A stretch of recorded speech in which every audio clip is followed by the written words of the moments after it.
Hello, this is NEMYRIALIVE, and we continue our broadcasting from Kiev. And we are very happy that our guest today is Paul Goble. He is an American political scientist, journalist, and expert on ethno-politics in the former USSR. And he studied national issues in Russia and the post-Soviet space over the 14 years. And he worked at the US State Department and Radio Free Europe, Radio Liberty, and he is one of the few American analysts who predict the collapse of the Soviet Union. Mr. Goble, hello, thank you so much for being with us today. Thank you for having me.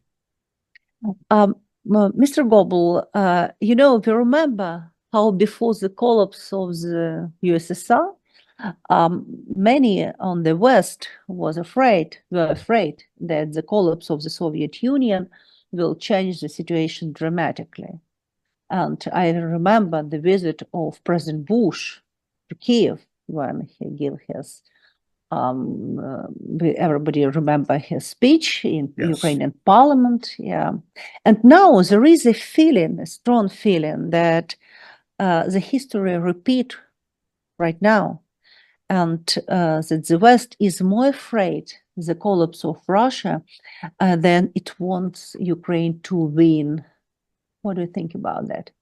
Well, I think what the problem you're pointing to is very real.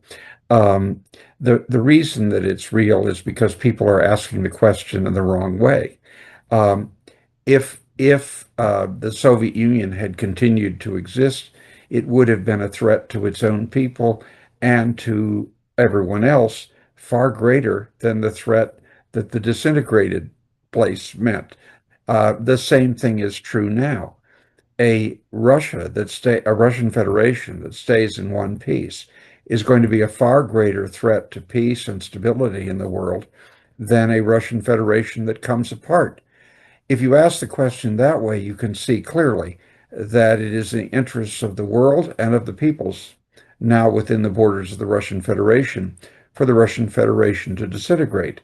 But unfortunately, the way the question was posed in 1990 and 1991 and the way it's being posed now takes up only half of the equation. It doesn't say what will be the case if Russia doesn't fall apart. The fact is, had the national self-determination wave that swept across what was the USSR continued as it should have, to include Tatarstan, Bashkortostan, the peoples of the North Caucasus, we wouldn't now be faced with a situation where Moscow is bombing Ukraine on a daily basis, a murderous campaign that I fear will grow worse in the next 7 weeks, and we wouldn't be facing the tensions between Moscow and the West. The problem is that the Russian leadership believes that Russia is and should be an empire, and that means it should extend. It is in the interests of the peoples of that region, and indeed the peoples of the entire world, that the Russian Empire cease to exist. That won't be easy. It won't be without conflict and even violence, but it will be with less violence and less conflict than if the Russian Federation remains in place. So it's how you ask the question, and the way people are asking it in the West now, just as the way they ask it in 1990, is the wrong way. The question is not, are we going to have problems if the place comes apart? Absolutely. Are those problems going to be greater or less than the problems we have with the Russian Federation in one piece? I think the answer is beyond question obvious. We're going to have more problems if the Russian Federation remains in one piece than if the Russian Federation disintegrates as it should. All other major empires have fallen apart. This empire should be next. Do I understand right that the main problem for West and for Western leaders is who will take care about the nuclear weapons if Russia will disintegrate it? I think it's the main question. It was main question for the USSR, and I think it's the same. Do remember that it was the fear of loose nukes that was behind George Herbert Walker Bush's unfortunate speech in Kiev on August 1st, 1991. But look at the responsible behavior at that time of the governments of Belarus, Ukraine, and Kazakhstan.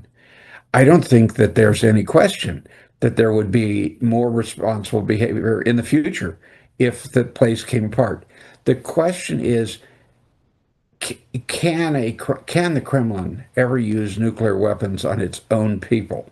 And the answer is probably not. It might use them on someone else, but uh, introducing the nuclear vocabulary, if you will, simply blocks any full understanding of what was going on. The Soviet Union properly disintegrated into 12 countries plus the three occupied Baltic states. Uh, it uh, it did so despite all the fears that there were people were going to go nuclear. Now, having said that, the failure of the West and the United States in particular to live up to its promises to Ukraine in the early 90s makes the problem that we're going to face in the future greater rather than less. Because a lot of people are going to say, if they achieve independence, why should we believe the Americans? Why should we believe the West that giving up nukes to Moscow is a good idea? Had the United States lived up to its commitments in the Budapest Memorandum, had we followed through with what we said, then I don't think we'd have as many problems going forward. Do I think that there's a likelihood of a nuclear exchange on the territory of the Russian Federation? No, I really don't. Nuclear weapons get you a seat at the table. That it gets you the status of a great power. And it may very well, in today's world, be the equivalent of never having to, if you have them, you never have to say you're sorry for anything you do. That may be true. Having said that, they're not weapons that people actually use. The horror of use and the consequences of using any country that uses a nuclear weapon against anybody else is going to be ostracized in ways that no one at this point could dream of. It would make the isolation of North Korea look like a welcome wagon. And my sense is that first we should ask ourselves, what kind of a world do we want? Presumably, we want a world where countries live at peace with one another. Presumably, we want a world where those countries have democratic governments with as much freedom as is possible. Presumably, we want stability, but not stability at the cost of human rights or human suffering. I think that if you ask the question that way, then you have to be again in favor of the disintegration of the Muscovite state, which was an empire in 1991 and which is still an empire. And because it is still an empire, its leaders think they have the right to invade neighboring countries, to kill people in massive numbers, and that the international community should put up with that. I don't think we should. I've favored including Ukraine in NATO for more than 15 years. I think it was a terrible mistake that our response to the Anschluss of Crimea was so weak. I think that it is a terrible mistake that right now we're saying, we're not going to do anything terrible to you right now. But in 50 days, if you haven't changed, we're going to then do something. Let me tell you what that does. It sends a signal to Putin that in the next 7 weeks, he can do pretty much anything he wants to Ukraine, and the West will sit and do nothing. That's the wrong message. People are dying in the streets of Kiev and in other major Ukrainian cities and in villages too. They're dying on the front lines. That does have to stop. But the way you stop a war that you didn't launch but was launched by an aggressor is to defeat the aggressor and drive him out. It's not the way this is being discussed is a tragedy, and we in the West will pay for this in big time ways, just as we are paying now for our failure to live up to the commitments we made in the 1990s, including the Budapest Memorandum. We're if you don't support what you say you're going to support, people are not going to believe you. And the loss of credibility that the West and the United States in particular has suffered because of Ukraine makes the world a far more unstable and dangerous place than the independence of any part of the Russian Federation would. That needs to be remembered, and we need to start changing it. We need to say what we mean. We need to live up to our words, and we need to make sure that Russia loses its invasion of Ukraine, not that it is somehow bought off. I fear that that's going to take a while. I fear many more Ukrainians are going to suffer because of it. But I do believe it's possible. And have to say that many more people in the West are amazed and pleased by what Ukrainians are doing on a daily basis, standing up to the brutal aggression. I live in a small town in Virginia on the east coast of the United States. There are a lot of American flags up all the time. Let me tell you that in this town of 22,000 people, you can't drive a block without seeing a Ukrainian flag too, because the people in this little town are on your side. That's a great thing. And I think it ought to change how we ask questions about the future. The Russian Federation needs to be driven back to the borders of 1991. It needs to be forced to admit that it has lost its invasion, and it needs to not only allow those peoples within its current borders to become independent if they want to, but to change the fundamental understanding of what it means to be a Russian and what the Russian state is.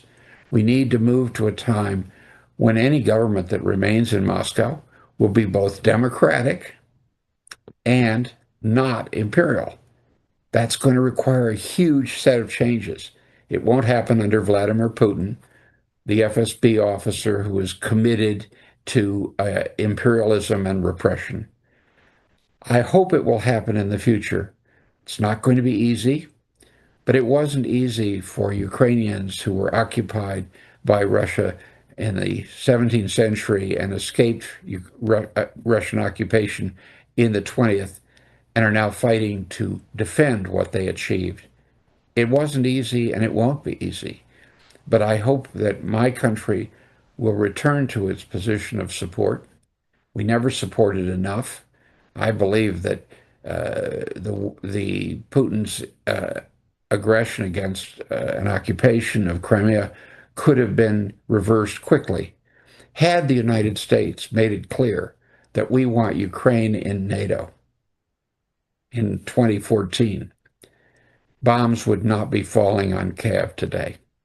I am absolutely confident of that. We didn't, and the bombs are coming and killing people. And we need to learn from our mistakes and not repeat them.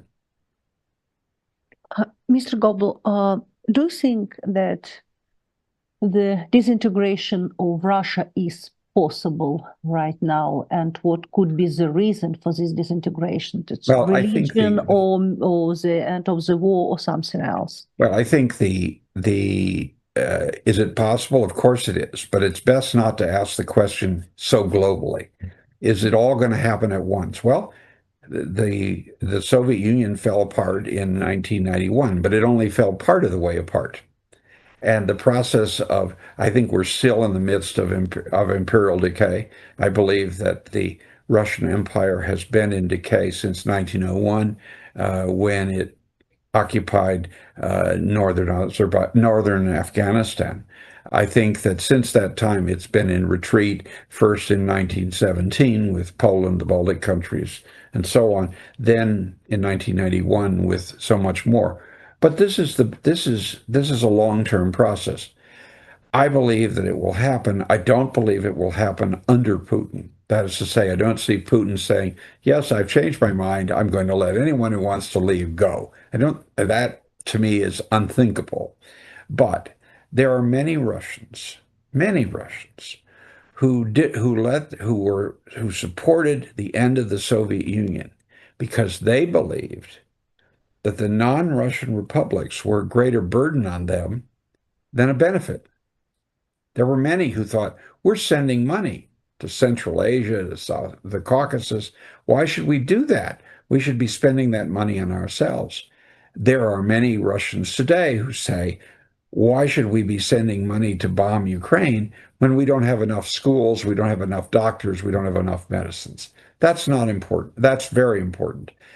I believe that there will come a time, whether it will be in the next year or the next decade, I can't say, when we will be looking beyond Putin. We'll be looking to Russians who don't want to pay the imperial burden anymore, who realize that it may seem nice to be able to talk about how big a country we are, but if you can't, if you don't have highways that will allow you to go to the only remaining hospital when you're sick, if your children can't go to schools with indoor plumbing, if you can't have basic freedoms the way Ukrainians do, then what are we trying to hold this together?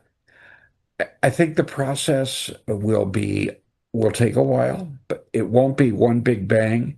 I think one of the troubles we have today is that when people talk about the future of the Russian Federation, they mostly look back to 1991. I've written quite a bit about the fact that it's much more appropriate to look back to 1917, that the process there was much slower, both in seeing people leave and see people returned.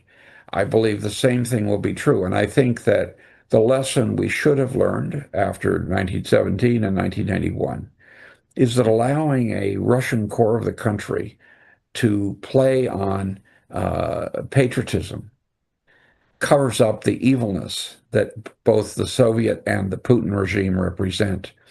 The fact is, an awful lot of Russians have been sold the idea that the only way to be patriotic is to go and kill Ukrainians. Just as Lenin said, the only way to do it is to defeat the White Guards because they're all supported by the foreign capitalists.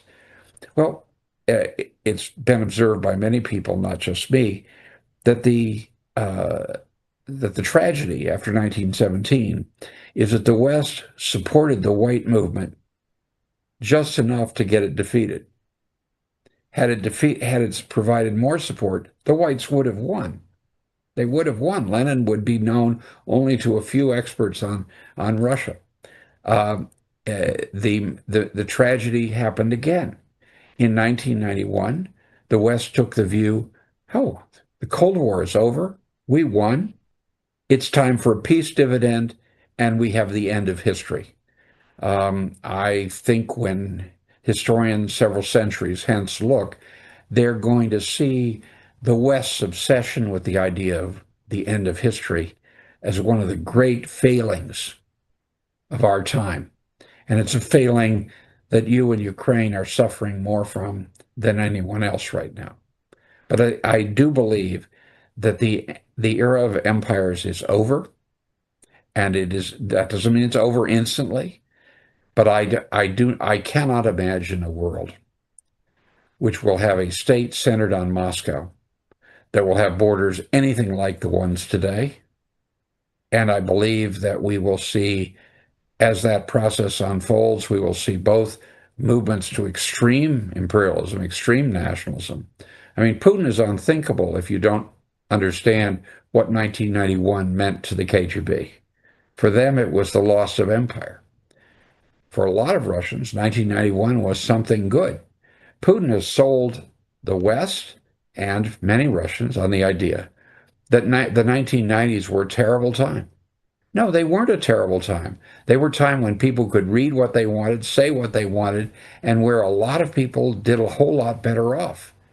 It's only now, well, it's a terrible thing, and Putin stabilized this great statesman. Well, no, he's a thug. He's a Stalinist thug. And we're misreading the situation because right now, this dictator isn't targeting us. But if he is allowed to win in Ukraine, if he is allowed to get as far as he wants, which is at least Odessa, and probably Lviv. If he gets that far, he won't stop.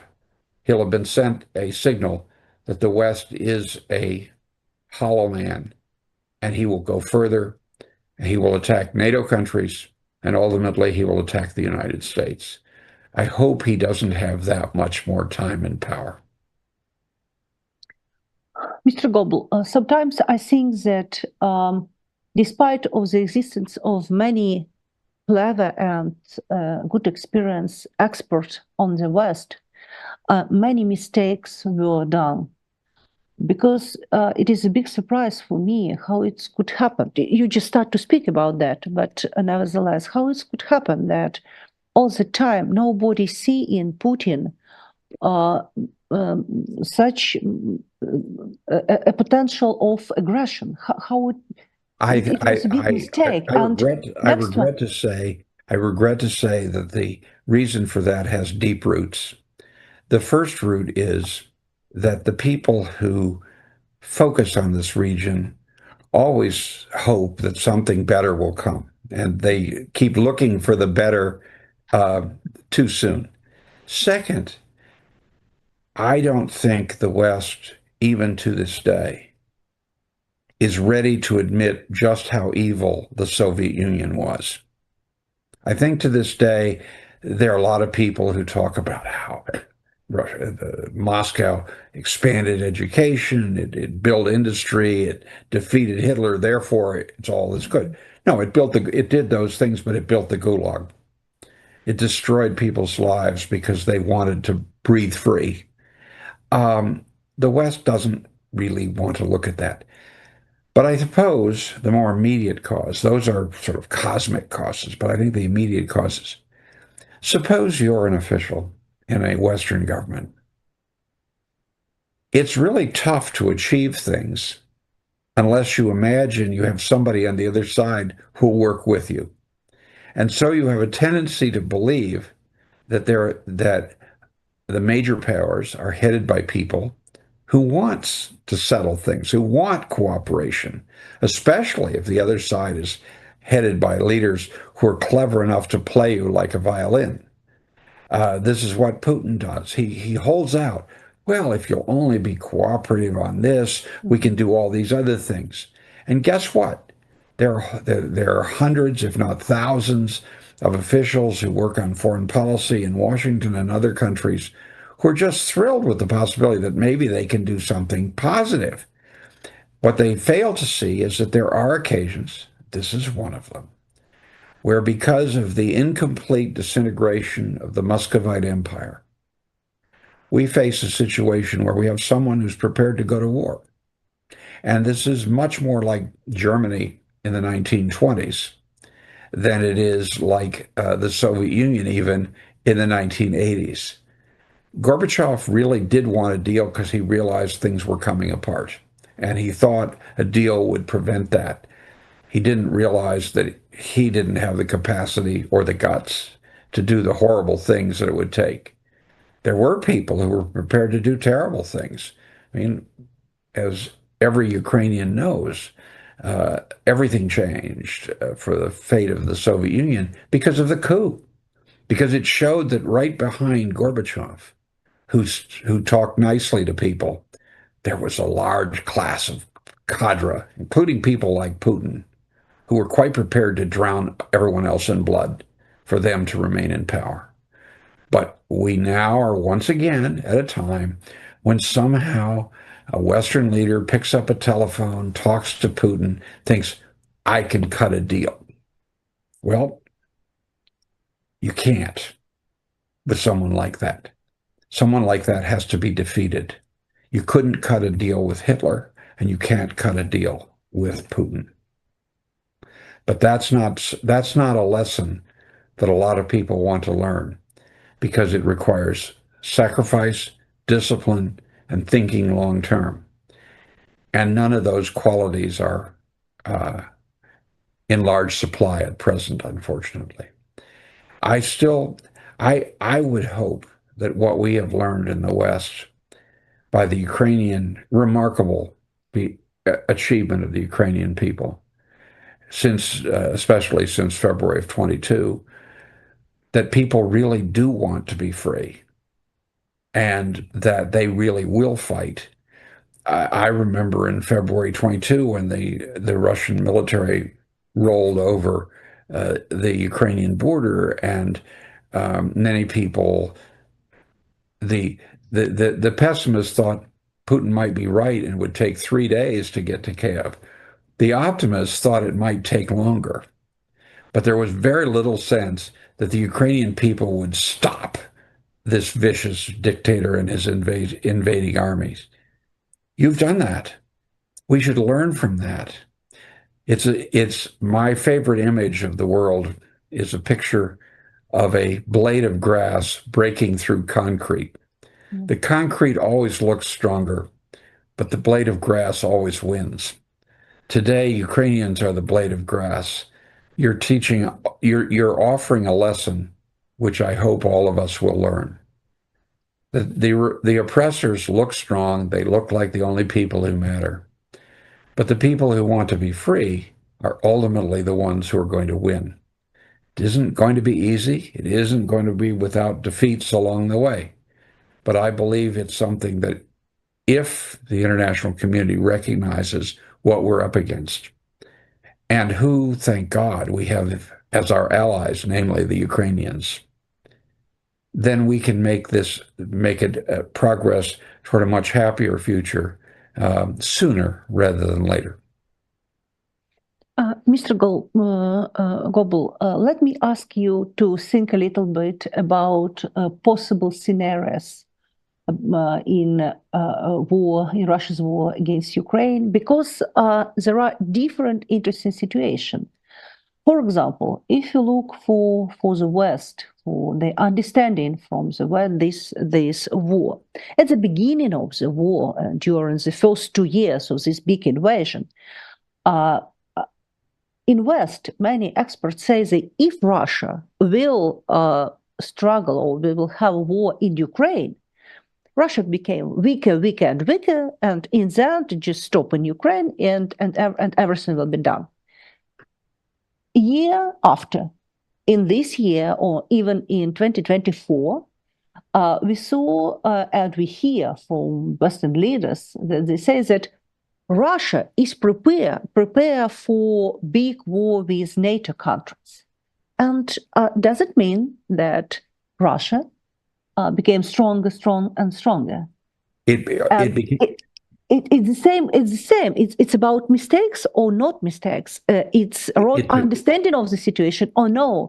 And sorry for that, but maybe we could just take into account this experience, this situation, and let me ask you to think a little bit about a possible scenario for Ukraine, for Europe, for the world, for America. Okay. Well, first off, the West has fundamentally misunderstood the situation.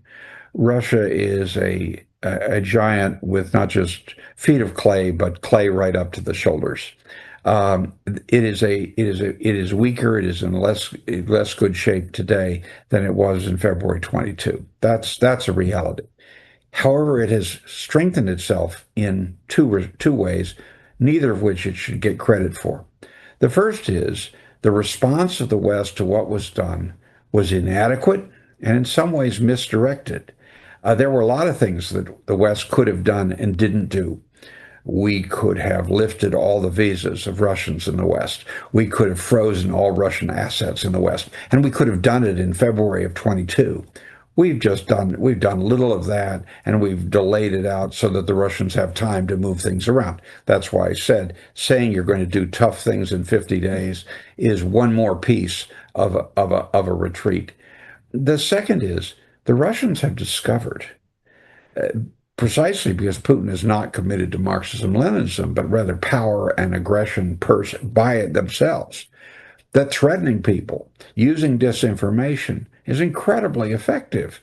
If people stop believing anything, then they'll stop believing good analysis as well as bad analysis, and they'll treat them as equal. And they'll tend to treat what Putin says as having more authority and being more true than in fact is the case. Putin is a thug. Thugs benefit when people don't believe that anyone will stand up against them. that's the general background I would make. With respect to the future, I think the next 7 weeks are going to be brutal and ugly. I think that we're going to see vastly more killing by the Russian military. And I think that the Russian army is going to do everything it can, probably not to take Kiev, but to take Odessa. That if the Russian army takes Odessa, Ukraine loses its largest port, its largest link to the outside world. And Putin would probably deal with an American leadership, at least, if not a European leadership, that would be willing to accept, quote, the facts on the ground.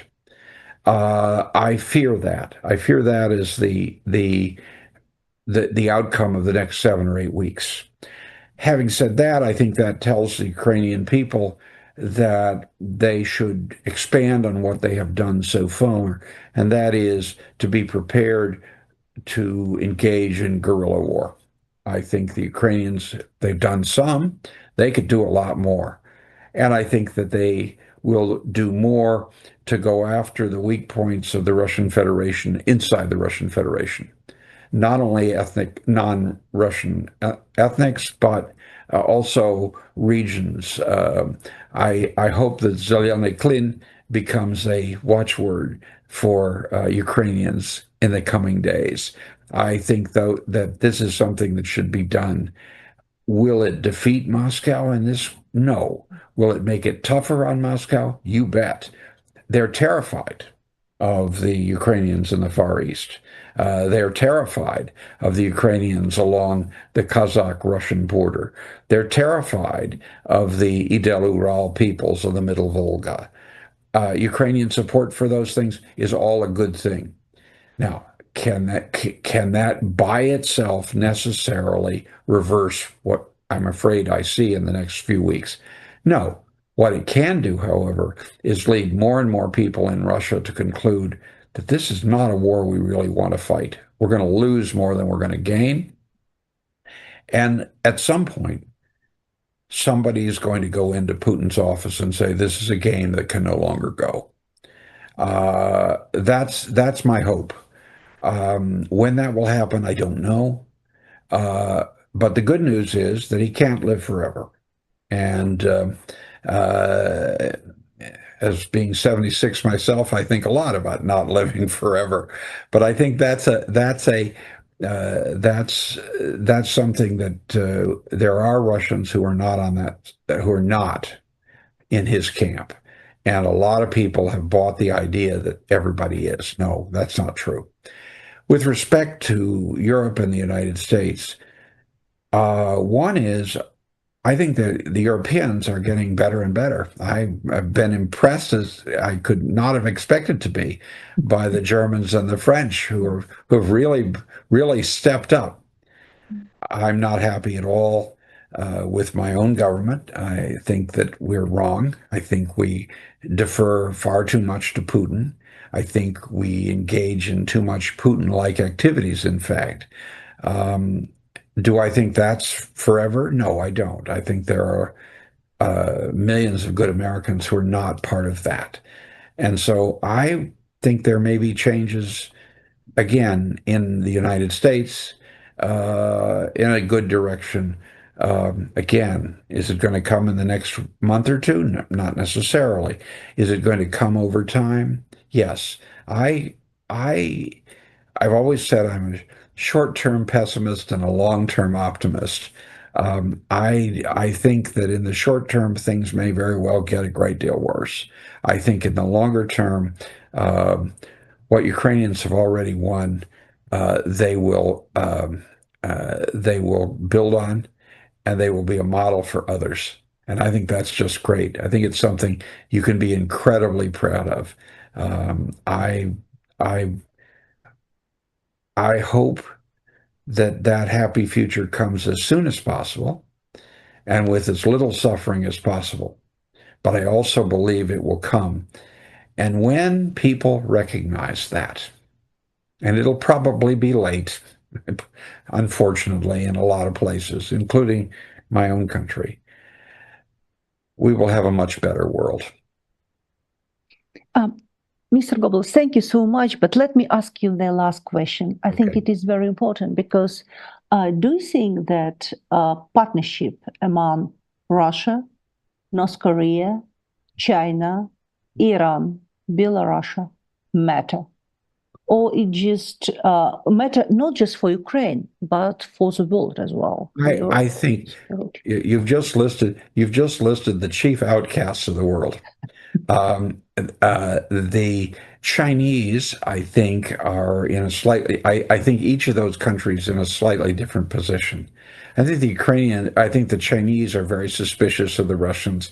And I think that the China, which takes a much longer term view of the world than anyone else, is looking forward to a day when the Russians won't be east of the Urals. And I think that the Russians know that, and they're worried about that. So the Chinese role, short term, possible help, long term, probably the world's best ally in seeing the end of the Russian Empire, probably. With respect to the Iranians, um, I don't see, I personally believe the deeper Russia gets involved in cooperation with Iran, the more people in the West will see Russia for what it is, so that it ultimately weakens them. If your top allies are a North Korean dictator and an Iranian Ayatollah, you're hardly the kind of person we want to have dealings with and want to support. So my sense is those things are much less useful to Moscow than a lot of people believe. And with respect to Belarus, again, I don't think the West has played it very smart. I think we have made a mistake in thinking we could make deals with Lukashenko. I think Lukashenko has to be overthrown and replaced with one of the many people in Belarus who are on the side of democracy and freedom. So I guess what I'm saying is, like the brick that looks strong, the grass is breaking through all over the place. And I'm I'm I'm I'm happy that I lived at a time when we saw so much of we saw the bricks break so many times. And I hope to live long enough to see some more of the bricks fall apart and the more grass grow. Mr. Goble, thank you so much. Thank you for being with You're us today. welcome. Thank you.